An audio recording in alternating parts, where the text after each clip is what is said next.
So the plot thickens. Yeah, it's getting exciting. Wait. Let's see if I can get a pointy thing.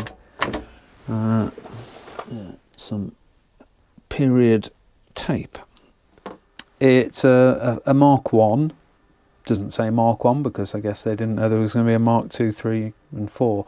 We might melt the whole thing, but if need. There you go, you can probably hear 50 Hertz mains hum.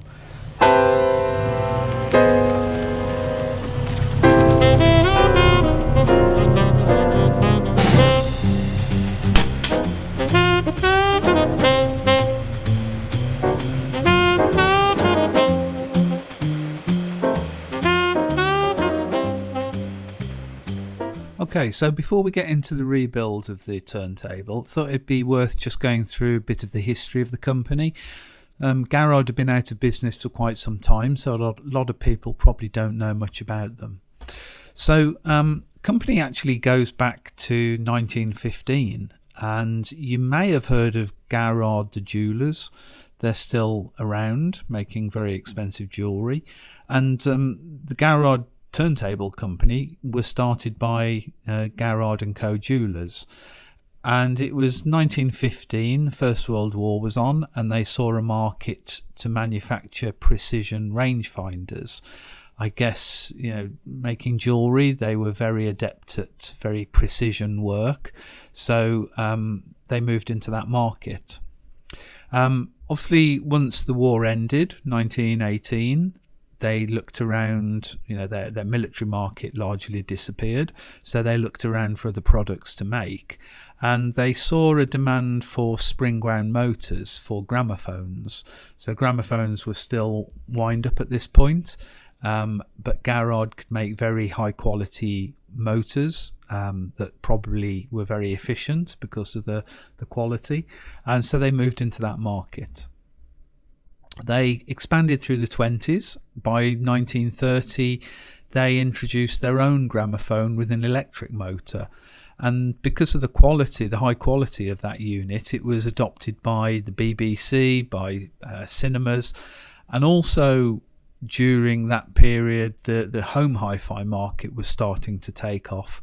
And so home enthusiasts, probably more wealthy ones, started to buy Garrard turntables as well. Obviously all of that was interrupted by the Second World War, and they went back to making timers and things like that for mines and other equipment. Their domestic market largely disappeared during that period. But then after the war, they reverted to making record changers for the consumer market. This advert is from 1949. You can see they were making record changers, radiogram units, gramophone motors, both spring and electric. So they were still making wind-up gramophone motors, and also pickups they were manufacturing. This is an example from an exhibition where they were claiming to be the finest record playing equipment in the world. And you can see the company was based in Swindon, Wiltshire in England.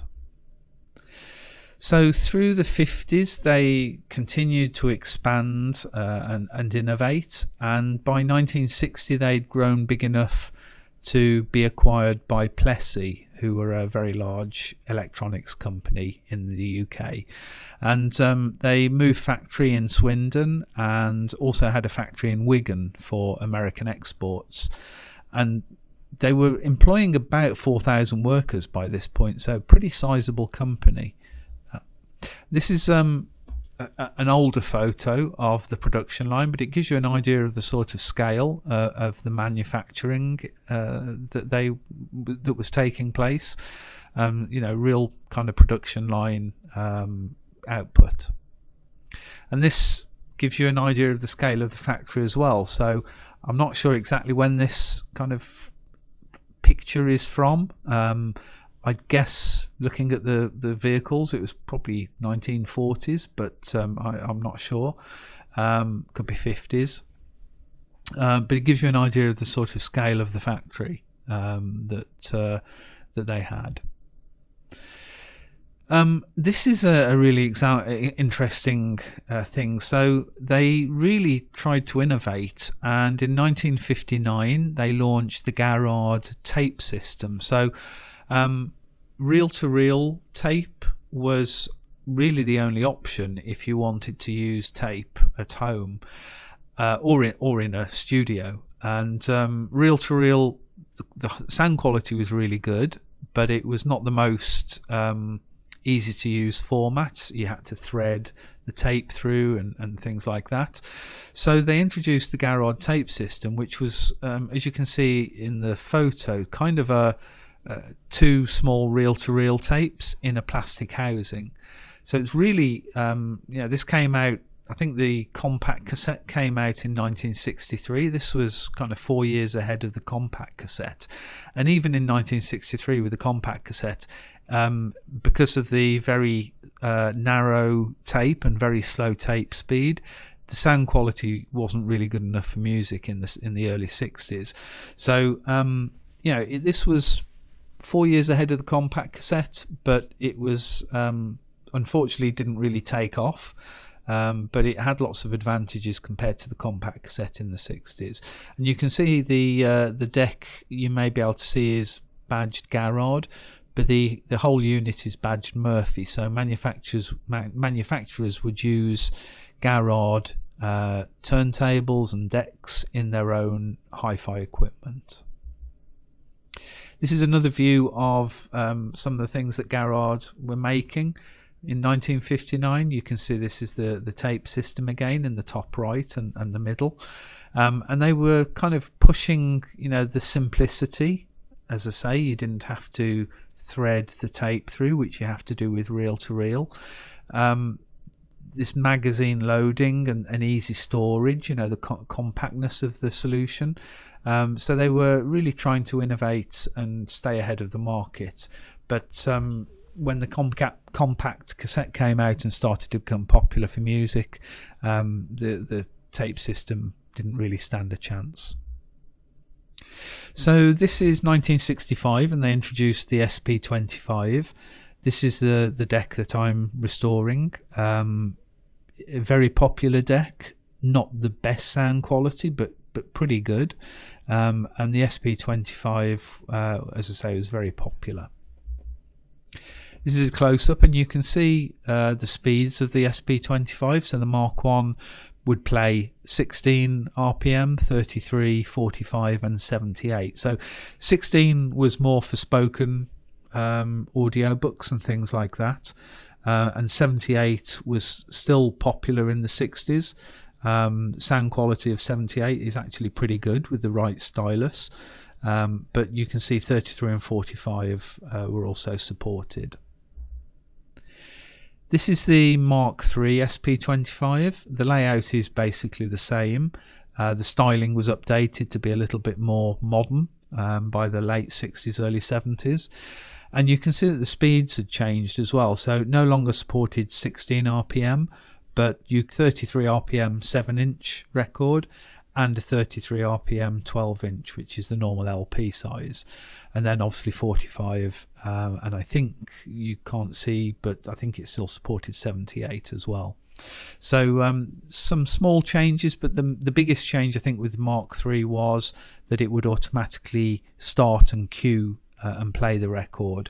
So it wasn't just the end of the record that was automated, it was the whole playing of the record. 1965, they also, I think, was the launch of the 401. So the 401 was their high-end turntable. Before that, there was the 301. And those decks were used by radio stations. They were very popular. They have a real cult following now. They're quite expensive, kind of £1,000 or so. But they are very high-quality decks, and they were very, very popular at their time. This gives you an idea of the sort of prices of the units. So this was 1967.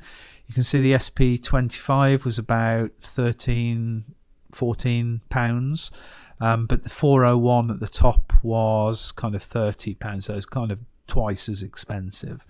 You can see they also produce some other models as well between the two.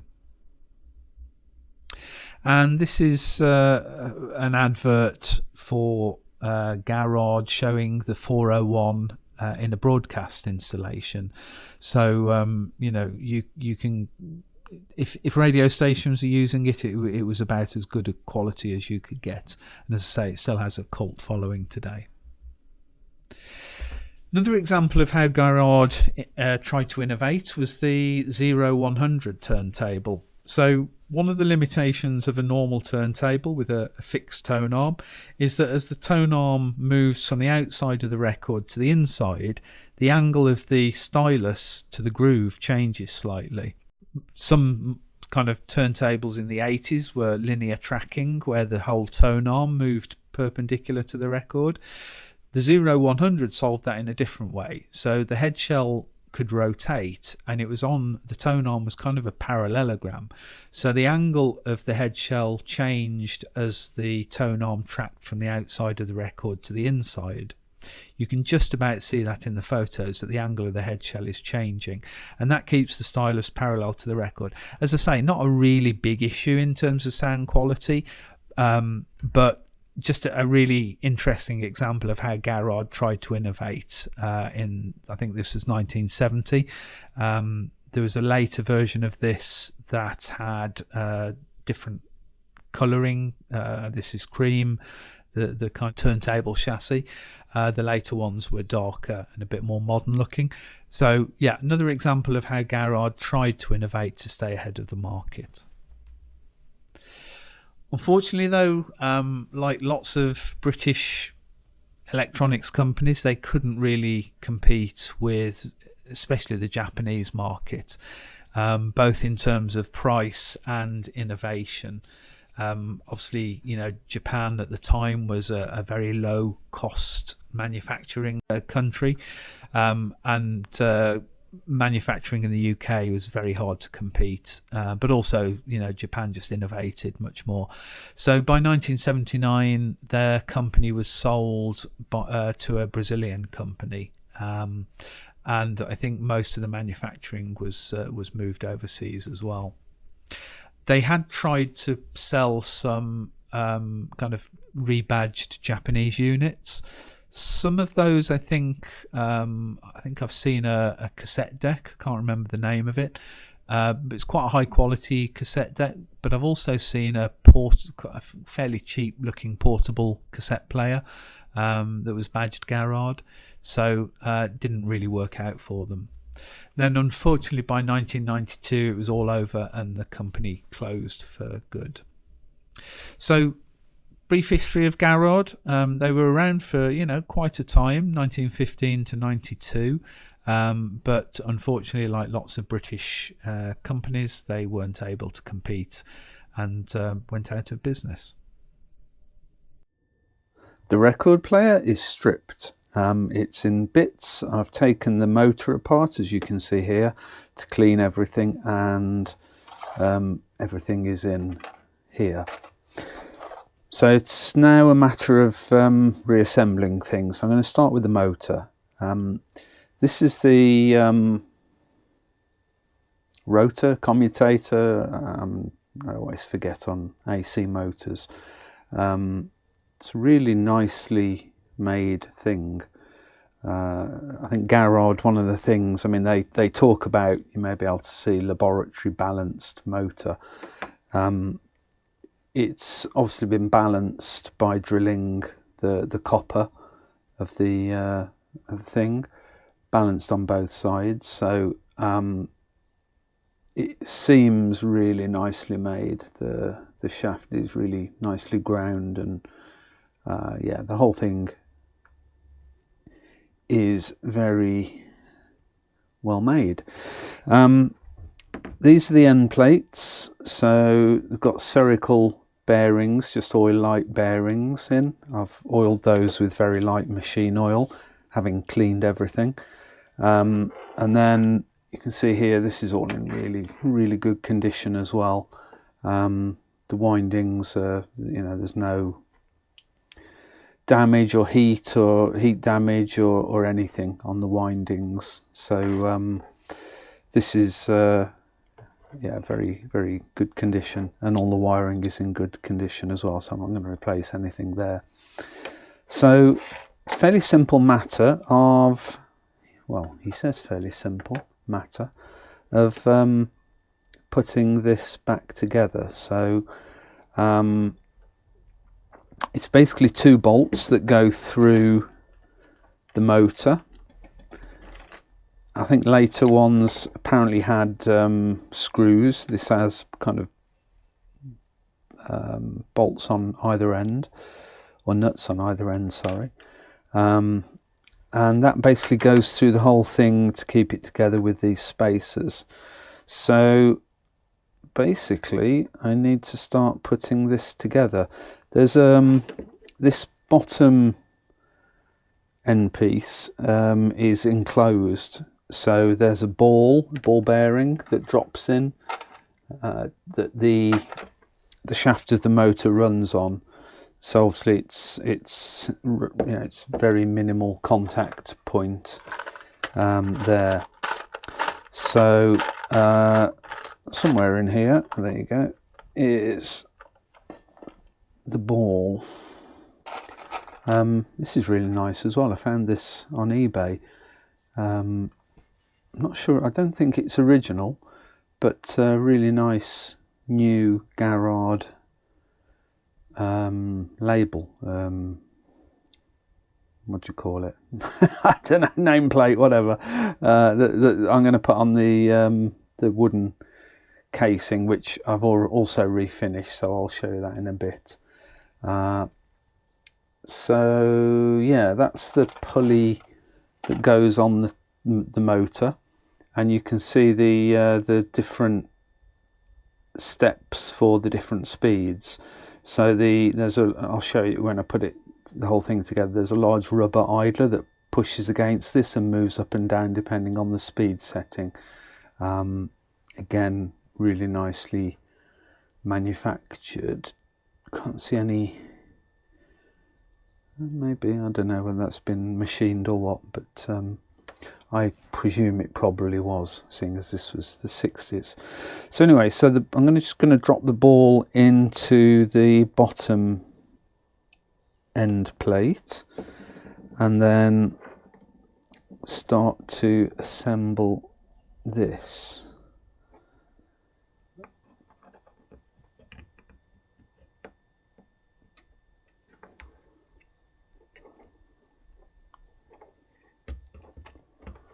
Apparently the thing to do, because these bearings are spherical, so they move slightly. They're a spherical outer held in place, so they can rotate to make sure the alignment's perfect. So apparently the thing to do is bolt this together and then give it a couple of taps with a screwdriver. Just to seat the bearings and things. Oh, right. Aha. Okay. Yeah, so this is the top plate for the motor. These go through the chassis of the turntable on rubber bushings. So it kind of hangs so the motor's insulated from the main platter. Right, so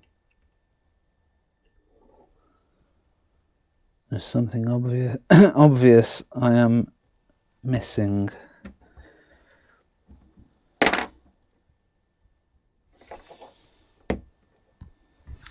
I have to go and consult some photos. Disaster averted. I was being really dumb. These spacers don't go between the 2 end plates. I had it like that, and then I was putting the end plate on, and should have thought about it. I thought there was a lot of movement in the rotor. Anyway, so yeah, so these spacers go outside of that. So the end plates just go on to touch the laminations, like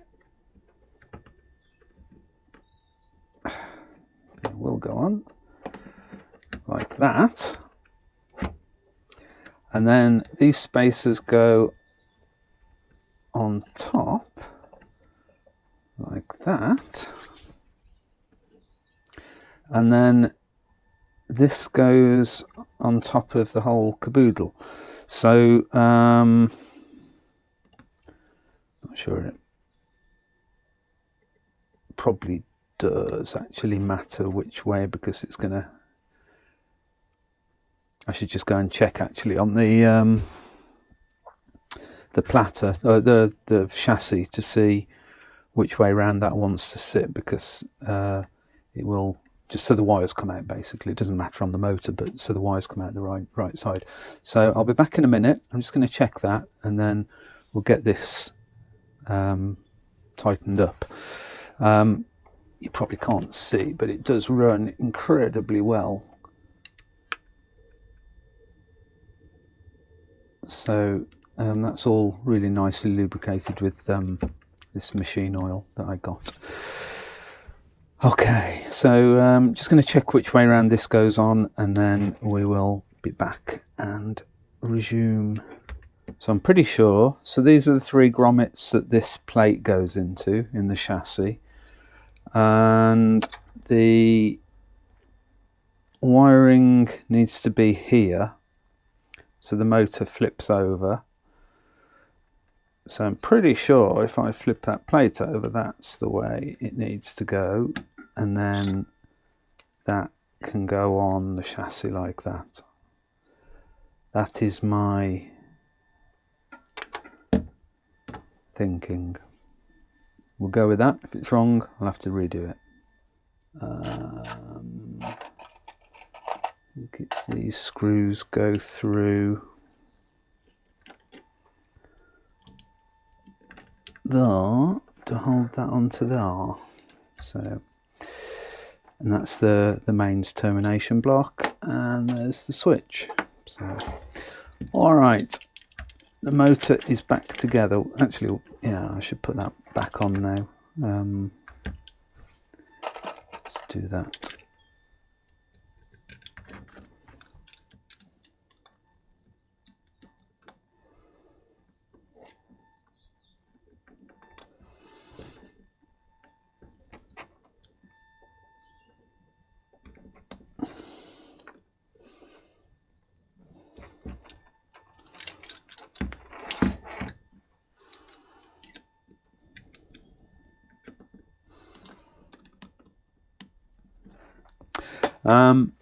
I'll put the pulley or idler wheel or whatever it's called, not an idler wheel, I don't know what it's called, the step pulley thing on when I put this back in the chassis next, because you have to make sure this sits perfectly at the right height, so the idler wheel sits in the middle of each of the steps. You don't want it kind of half on, half off. So you adjust that by changing the height on the rotor. So I'll set that when this is back in the chassis, which I think I'm going to do next. Yeah.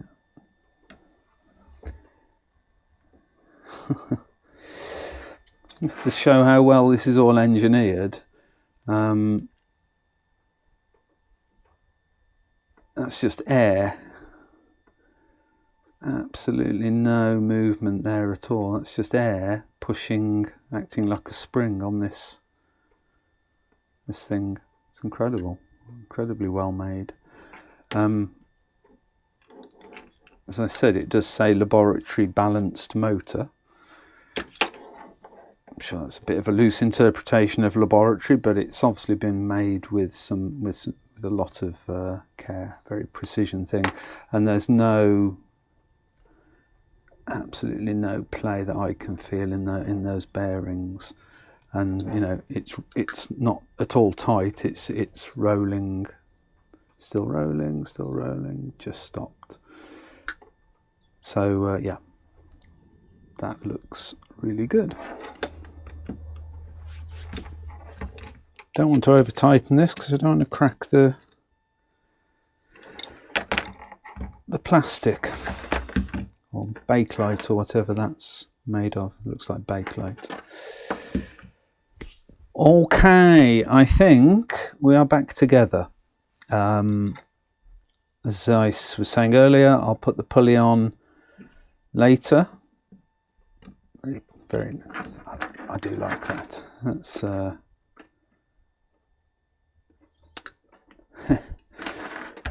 very, very nice. I've got oil because I oiled the bearings, so I've got oil on my hands a bit, but that's fine. Just make sure I don't get it anywhere near the idler and things like that.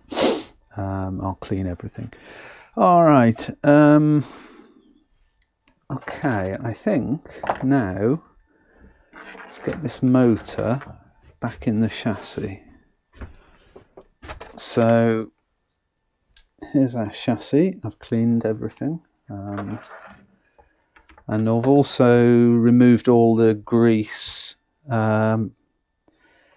from this. Not everything is grease. Some things you shouldn't grease because they need to be really free to move. Nothing's stiff, but I think some of the grease, I think that was greased. I'll check. I'm going to re-grease it from the manual. But yeah, you don't put grease everywhere. It needs to be very free to move. This is the speed selector here, and what you can see, that'll move this, which basically moves the idler wheel up and down onto the step pulley. So as I move that, you can probably just see the idler wheel through there. That's moving at different heights on the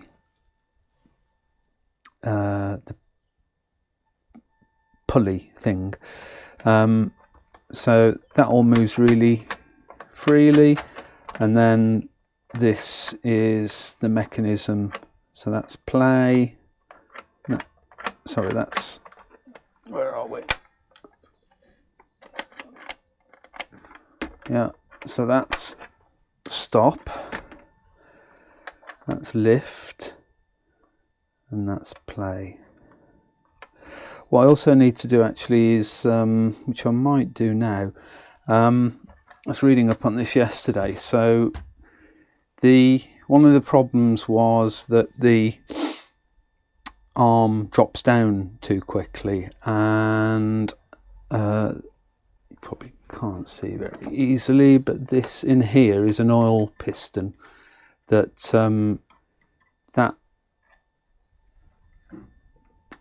this thing here pushes that up to lift the arm, and then when it drops down there's a oil in here. So I have to, I think from what I read, remove this. I need to swing this out of the way. So the way you do that is remove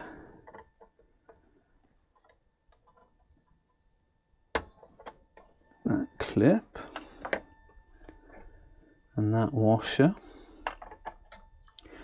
which then allows you to swing this out the way.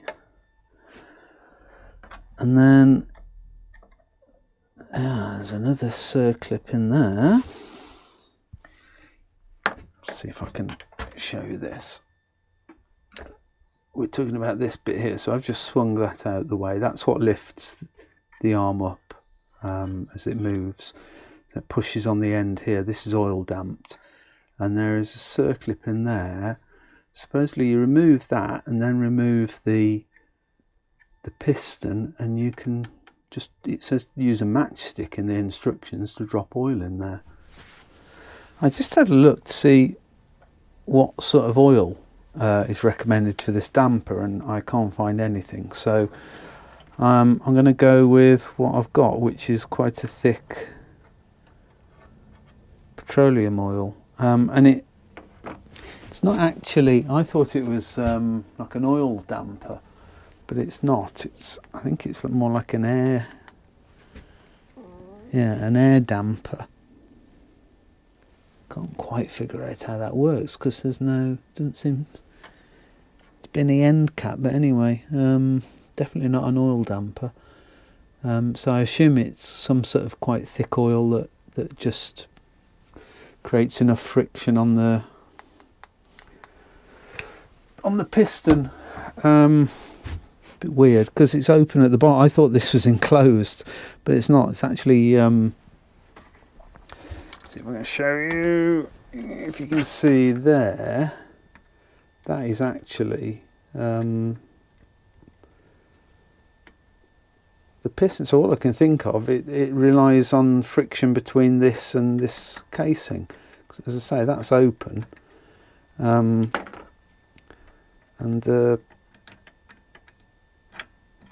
that moves up and down. Very odd, very odd. Anyway, looked online, can't find anything, so if this doesn't work, then so be it.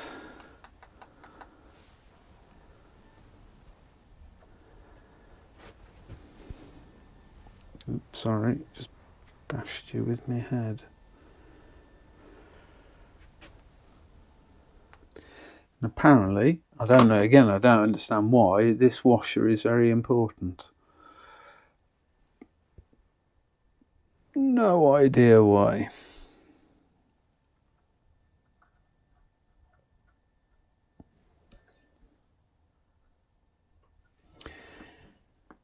Well, we'll see when we use it whether it damps or not. Got it.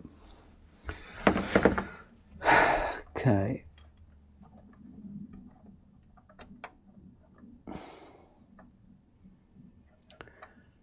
Very strange. It's almost like there's an end cap missing, but there was no end cap on it. And it doesn't show one on the drawing. Okay, well, don't know. But anyway, I'm going to put this back together. These circlips are really nicely made. Much nicer than the ones you get nowadays.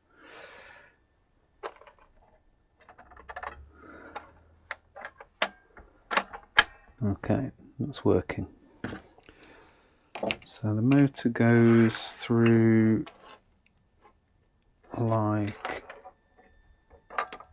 that into those, and you can see it poking through there, there and there. So you just need to get circlips and washers on those. So the motor's basically hanging. Now I actually don't know, seems to me, because these, I meant to look at that actually, these so it's hanging on these rubber grommets, and these rubber grommets are longer this side than the other side, which makes me wonder if these are in upside down, because there's more cushioning. See, I would think the motor wants to hang on that bit. Tell you what, I might go and see if I can see anything in the instructions. Be back in a minute. Well, the wisdom of the internet has failed me. Can't find any posts or anything about these grommets. The only thing, I still think that for the maximum cushioning, they would be that way up. So the motor hangs on that face. And if you look at these pins, which is what the motor hangs on, they're actually chamfered to fit better that way. they follow the chamfer of that, so they're wider at this end. So it feels to me like they should go on that way. Who knows? I'm going to try it that way, because why have the posts tapered like that if you weren't going to use it? I don't know, it just seems really weird, and that fits really nicely like that, whereas that you have to really force it on, mind you. Now I'm going to contradict myself, because actually they've got a shoulder there that the grommet seems to clip into.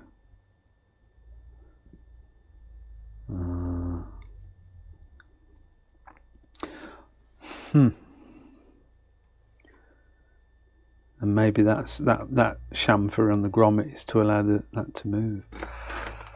All right, I'm going to leave them like this then, because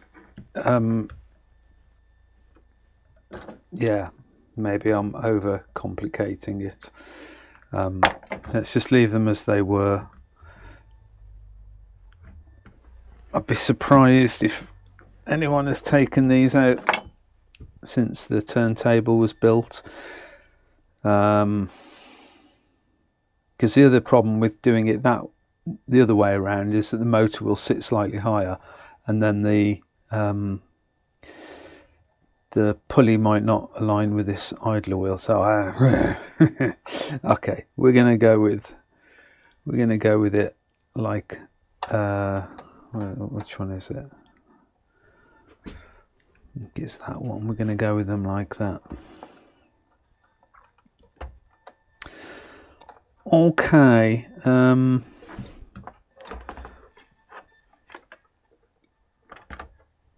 this over. Yeah, it's that one.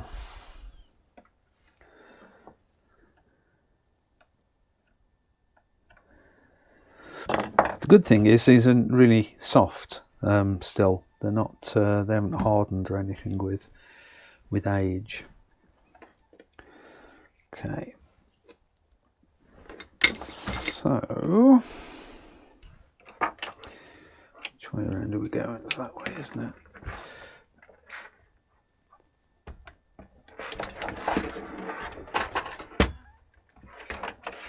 Okay. So there's our motor.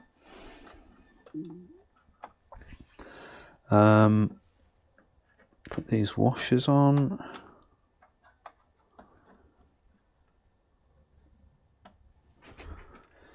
Then put these spring clips on, which are, again, really nice. Ooh. Okay, right. Got the motor back in. Now,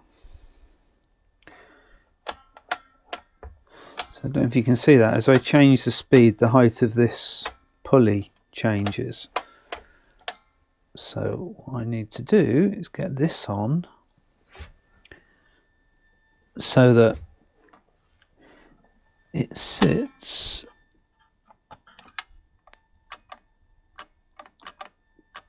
it's basically all the way down. So it sits in the middle of each of these steps. So actually the big debate about those grommets, if I'd have flipped them over, this wouldn't go down far enough, because yeah, that is basically in the middle. Okay, well, there you go, overthinking it.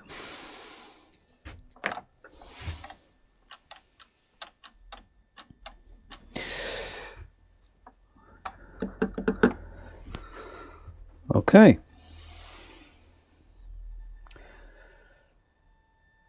I think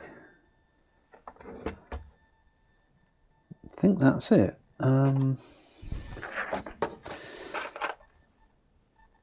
Well, it's not it, but it's it for now. So so this the turntable sits on this ball race bearing. So there's a series of washers that sandwich that, and then the platter sits on there. So that has to go in. I think I need to grease that.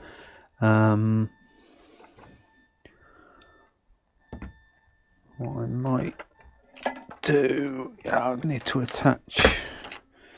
So this switch here goes there, so that needs to be screwed in place. I think we're pretty much there on this. I'm going to grease it, and then